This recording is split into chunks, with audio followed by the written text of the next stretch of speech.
Hoje é domingo, 20 de março de 2022 e estes são os destaques da edição de hoje do seu Domingo News.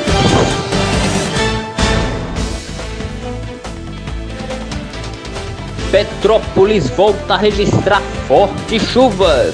Telegram volta a funcionar no Brasil 2 dias depois de ser bloqueado por determinação do STF. Guerra da Ucrânia.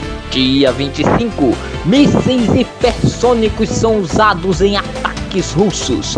Mariupol vira o inferno ucraniano. Hoje, uma escola foi atacada na cidade com mais de 400 pessoas abrigadas. O presidente Volodymyr Zelensky teme a eclosão de uma terceira guerra mundial.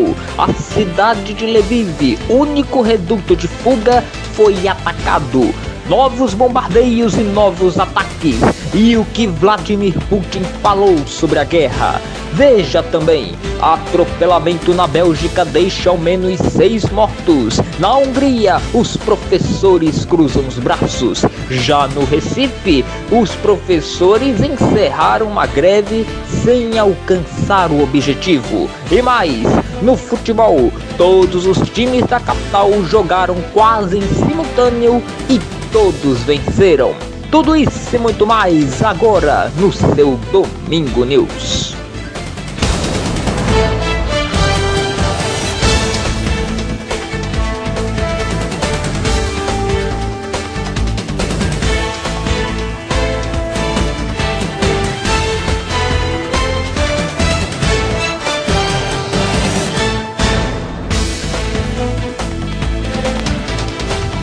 Olá, boa noite para você, está no ar o seu Domingo News, o seu jornal de domingo. E a gente já começa com informações das chuvas que caíram neste domingo em Petrópolis.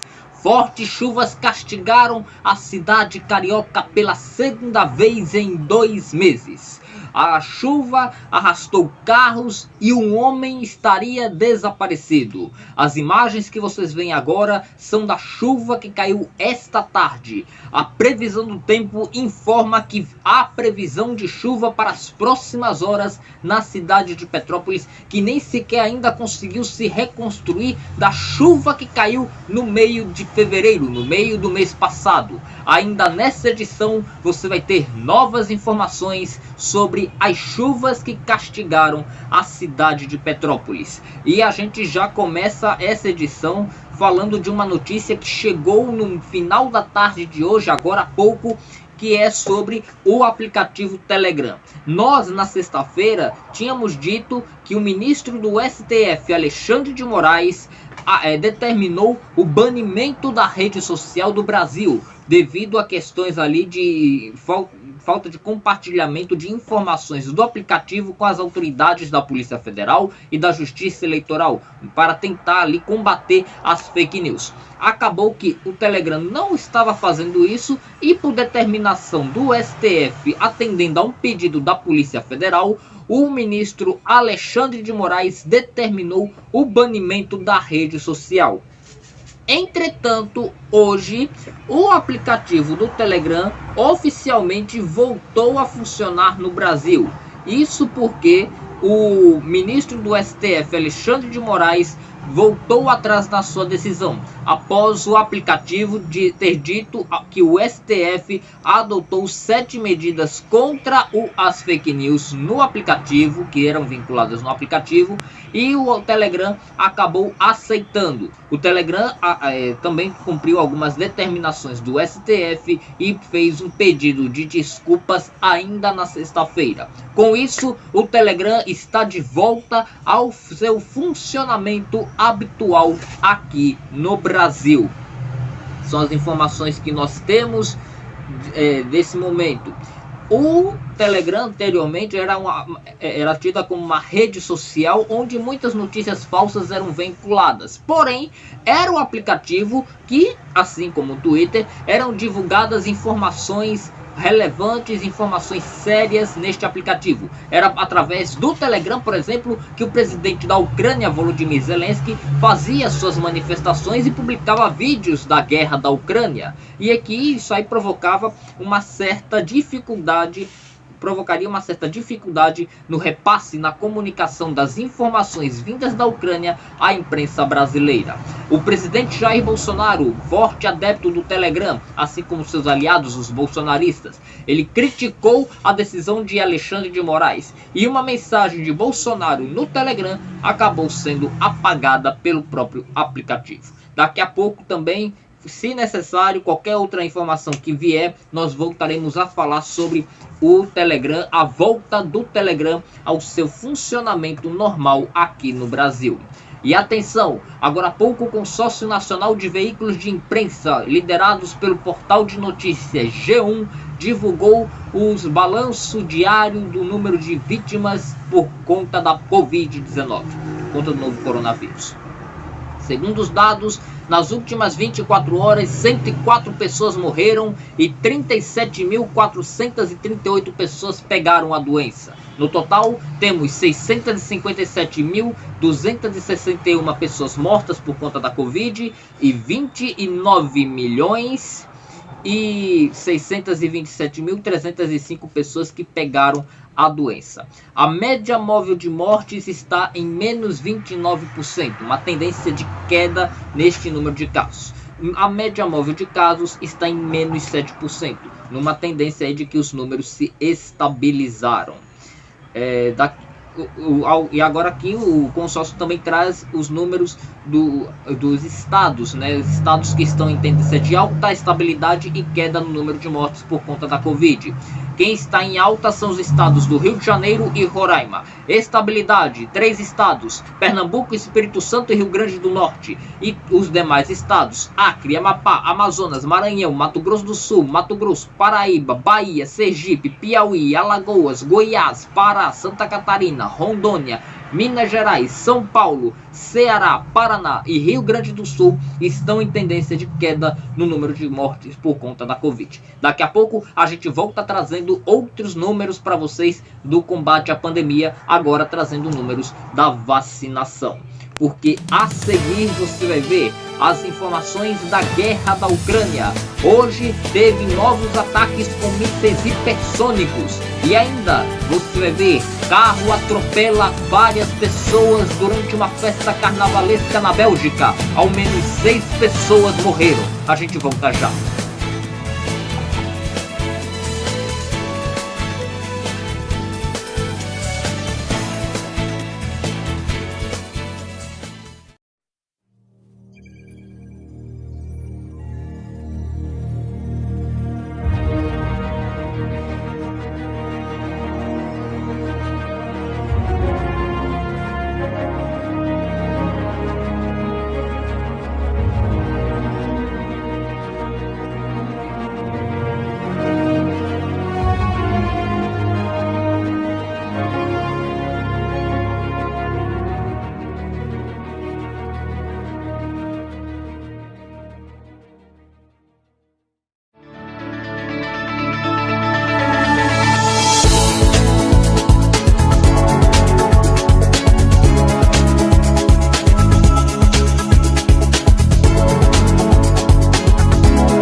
25 da guerra.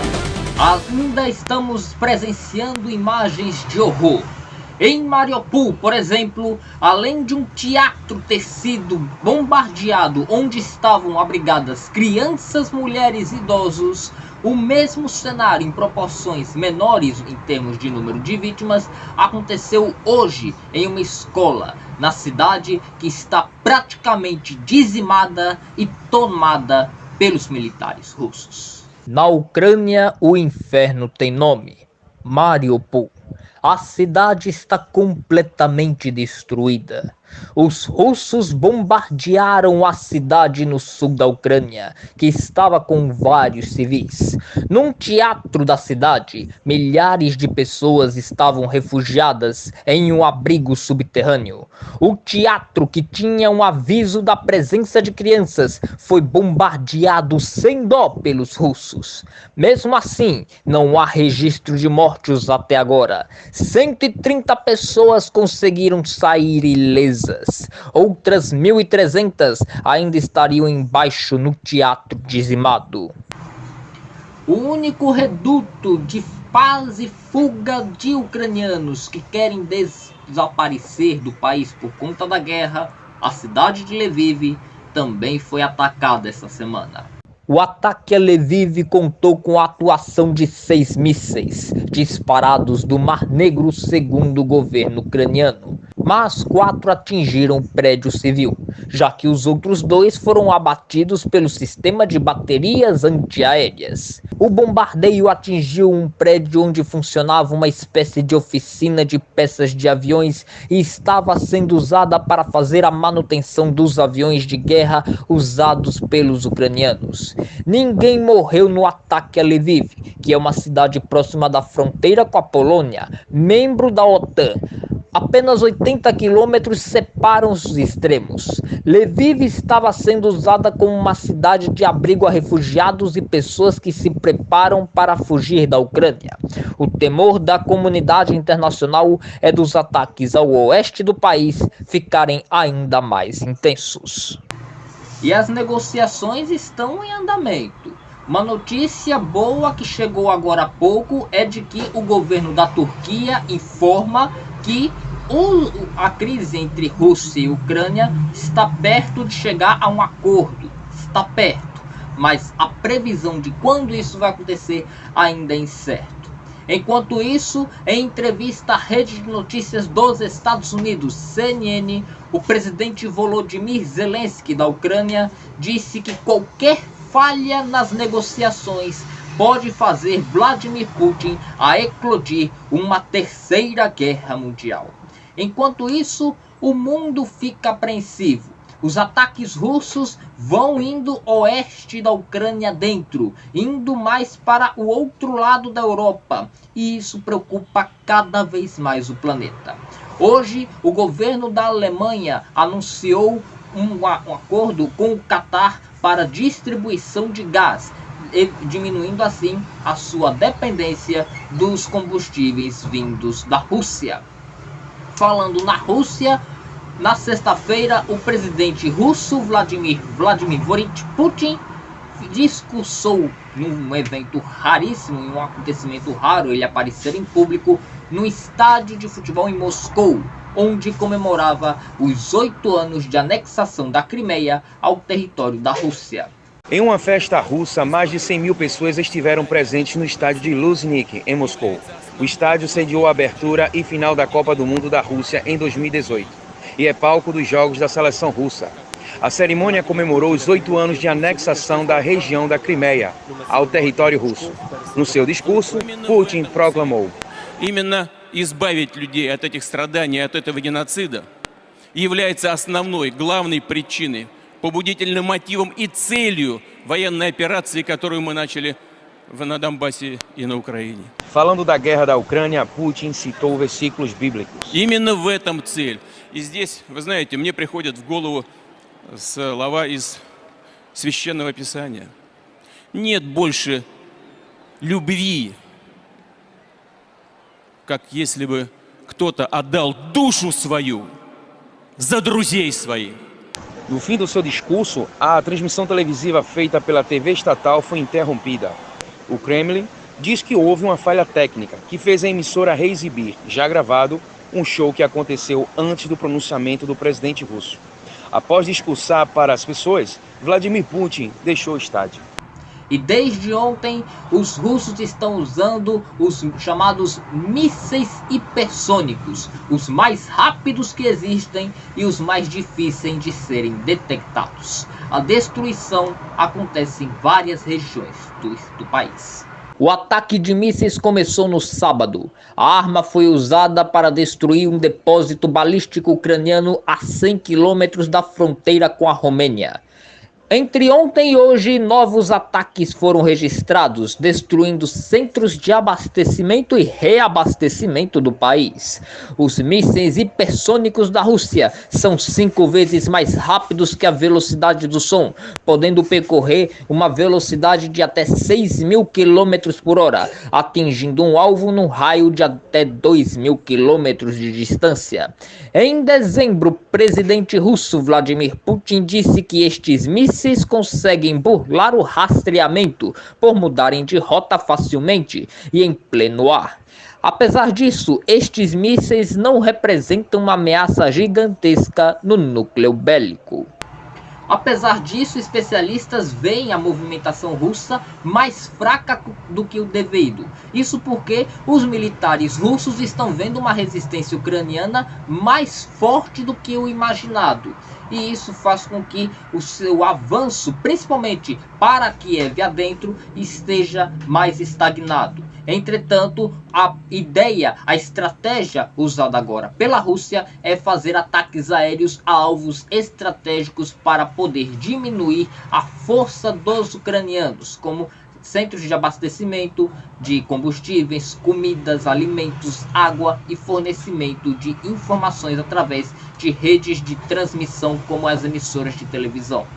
Em Chernobyl, o índice de radioatividade continua se elevando e aumentando ainda mais a preocupação da comunidade internacional, até porque Chernobyl, em 86, foi palco do maior e pior desastre nuclear da história da humanidade, justamente por conta dessas atitudes que aconteceram na então União Soviética, alguns erros que aconteceram na então União Soviética.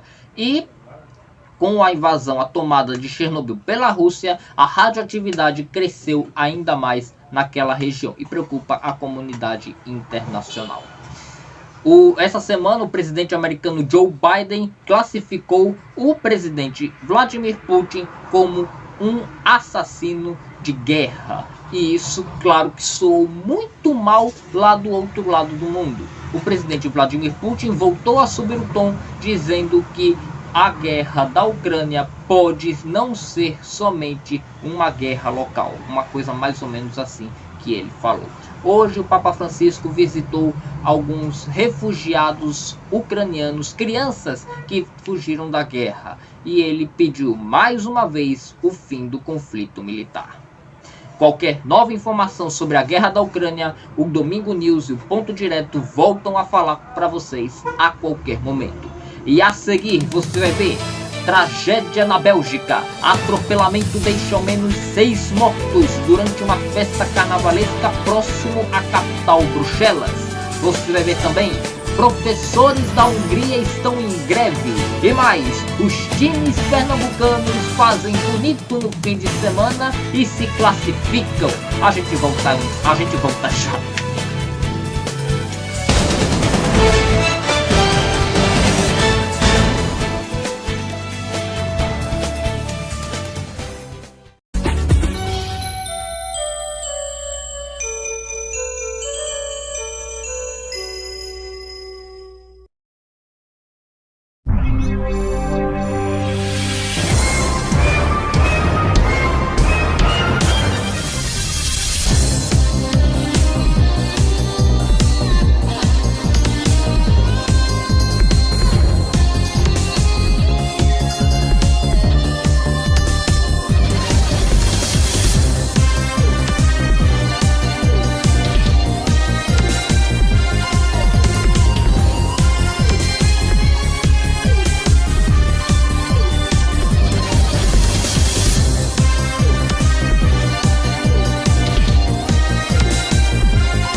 Rússia, na Bélgica.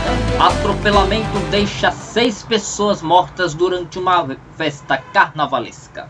O atropelamento aconteceu nas proximidades da capital belga no começo da manhã, horário de Bruxelas. O veículo estaria a mais de 100 km por hora e atingiu várias pessoas que estavam em uma comemoração carnavalesca.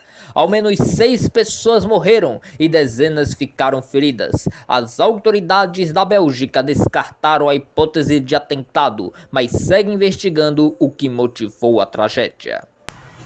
Na Hungria, professores estão em greve. Eles pedem melhores condições de trabalho, reajuste salarial e redução da carga de trabalho. Os professores da Hungria reclamam de que eles estão sofrendo também com a falta de apoio do governo húngaro. Uma manifestação aconteceu hoje, neste domingo, na capital húngara. Já no Recife, a greve dos professores encerrou. Depois de uma semana de paralisações, mais de uma semana de paralisações da categoria, os professores decidiram encerrar a greve. Eles pediam reajuste salarial, melhores condições de trabalho, Eles também queriam que houvesse uma mudança na política da prefeitura do Recife. O prefeito de Recife, João Campos, do PSB, determinou um pagamento do piso salarial dos professores aquém do esperado e aquém do que a categoria considera como merecido. A greve foi classificada como legal pela justiça e continuou, as aulas continuaram paradas, mas a categoria, mesmo não conseguindo ter o seu objetivo conquistado, eles decidiram encerrar a greve. A categoria disse que a luta quanto a isso deve continuar. Eleições 2022. Uma reviravolta política aconteceu neste domingo nos palanques de Pernambuco. Isso porque Marília Arraes, do PT, iria deixar o partido por conta do PT fazer, com certeza, deve fazer uma federação partidária com o PSB, onde em Pernambuco o candidato ao governo de Pernambuco pela federação seria Danilo Cabral, do PSB, indicado por Paulo Câmara. Com isso, Marília Arraes não iria conseguir se candidatar ao governo de Pernambuco. Então ela teria optado para se candidatar ao Senado, mas mesmo assim estava sendo criticada pela alta cúpula do Partido Socialista Brasileiro. Com isso, Marília ameaçou deixar o partido até o começo do mês que vem, o começo de abril, e se filiar ou ao MDB ou ao Partido do Solidariedade, para poder ou se candidatar ao governo de Pernambuco ou ao Senado Federal. Tanto numa disputa quanto em outra, alguns institutos de pesquisa mostram Marília Arraes com ampla vantagem em primeiro lugar. E isso faz com que Marília Arraes seja um nome forte dentro do partido. Para evitar a saída de Marília Arraes e uma racha na Frente Popular de Pernambuco, que é a coligação que vai ser formada para candidatar Danilo Cabral ao governo do estado, Marília Arraes deverá ficar no partido. O prefeito do Recife, João Campos, silenciosamente viajou para Brasília, poder se reunir com as cúpulas do PT e PSB para definir essa questão, que saiu hoje, segundo informações do blog de Jamildo Melo, do Jornal do Comércio. Com isso, Marília Arraes deverá amanhã, segunda-feira, se reunir pessoalmente com Luiz Inácio Lula da Silva para discutir se Marília bate o martelo mesmo, se fica no PT ou não. O anúncio dela, da confirmação, o que é mais provável que Marília fique no PT, deverá sair nesta terça-feira. Lembrando que Danilo Cabral é pré-candidato ao governo de Pernambuco pelo PSB, sendo candidato do governador Paulo Henrique Saraiva Câmara. Ele está em 4º lugar, oscilando também com a 5ª colocação nas pesquisas de intenção de voto para o governo de Pernambuco, atrás de Raquel Lira, que lidera as pesquisas quando o cenário não aparece Marília Arraes. Raquel Lira lidera, seguida de Miguel Coelho, prefeito de Petrolina, e Anderson Ferreira, prefeito de Jaboatão dos Guararapes. E ontem e hoje, em alguns eventos que ele participou no Paraná, Luiz Inácio Lula da Silva fez algumas declarações tidas por alguns especialistas como populistas e preocupantes para a economia brasileira. Luiz Inácio Lula da Silva aparece em todos os institutos de pesquisa em primeiro lugar, na casa ali dos 40% das intenções de voto. Nas últimas semanas, o presidente Jair Bolsonaro, nas mesmas pesquisas, mostrou que ele teve um crescimento nessas pesquisas. Ciro Gomes e Sérgio Moro ficaram ali nas mesmas porcentagens, em terceiro e quarto lugar. Mas Luiz Inácio Lula da Silva, entre algumas das citações que ele fez, ele reivindica a volta da Petrobras como uma empresa estatal. Ou seja, se eleito, Lula deverá estatizar a Petrobras, Companhia Petrolífera Brasileira, que é uma das principais empresas do Brasil e também para o mercado internacional, que na década passada viveu uma crise terrível por conta da crise do escândalo do Petrolão, o escândalo que foi desvendado pela Operação Lava Jato. Enfim, com isso, alguns especialistas veem essa movimentação de Lula como um discurso de campanha, mas que, se for uma proposta de governo, significará um verdadeiro retrocesso econômico para o Brasil, uma vez que o governo federal, já endividado, estaria responsável em controlar, em poder manter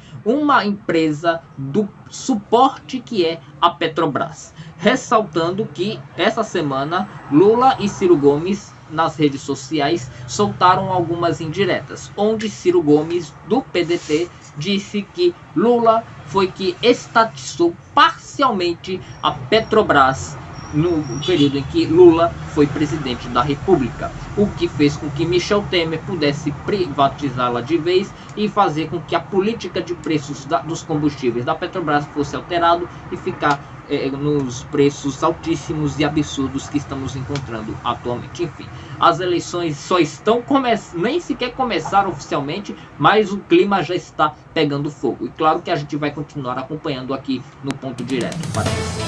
A seguir, você vai ver novas informações sobre as chuvas em Petrópolis. E mais, os times pernambucanos venceram ontem na Copa do Nordeste no Campeonato Pernambucano e avançaram de fase. A gente volta já.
Novas informações sobre as chuvas que caíram neste domingo em Petrópolis, no Rio de Janeiro.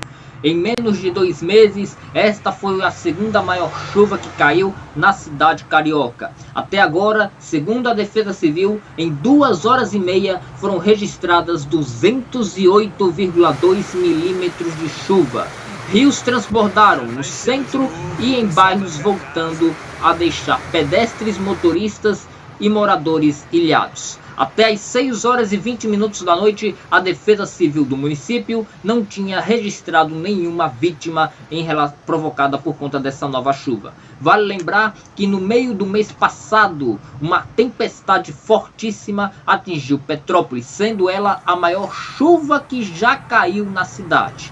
Várias pessoas ficaram desabrigadas, centenas de pessoas morreram, ainda há alguns trabalhos sendo feitos para resgatar vítimas e também reestruturar a cidade, que ficou bastante destruída, bastante castigada por conta das chuvas que caíram no meio do mês passado. E agora vem uma nova chuva dessas na cidade. Ainda de acordo com a Defesa Civil do município, a chuva deverá se estender até a tarde desta segunda-feira, da tarde de amanhã, mas não deve provocar tantos danos, ou seja, ela pode acabar vindo a perder força com o passar do tempo. Mas nesta noite de domingo, o alerta de chuvas fortes segue mantido. Você pode ter visto mais cedo no indicador do tempo agora, com a previsão do tempo para algumas capitais do Brasil, que o Rio de Janeiro tem previsão de chuva para as próximas horas.